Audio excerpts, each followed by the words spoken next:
Bolakaylar nima sababdan yig'lashyapti? Ochlikdan. Qozonda nima bor? Suv bor. Tinchib uxlab qolguncha chalg'ityapman. Alloh Umarning jazosini bersin. Ey ayol!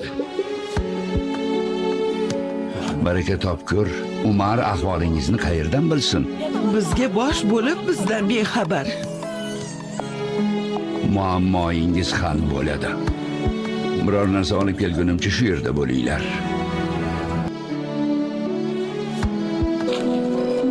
Yelkamga ort. Men ko'taraman. Qiyomatda gunohimni ham ko'tarasanmi, sho'ring qurgur?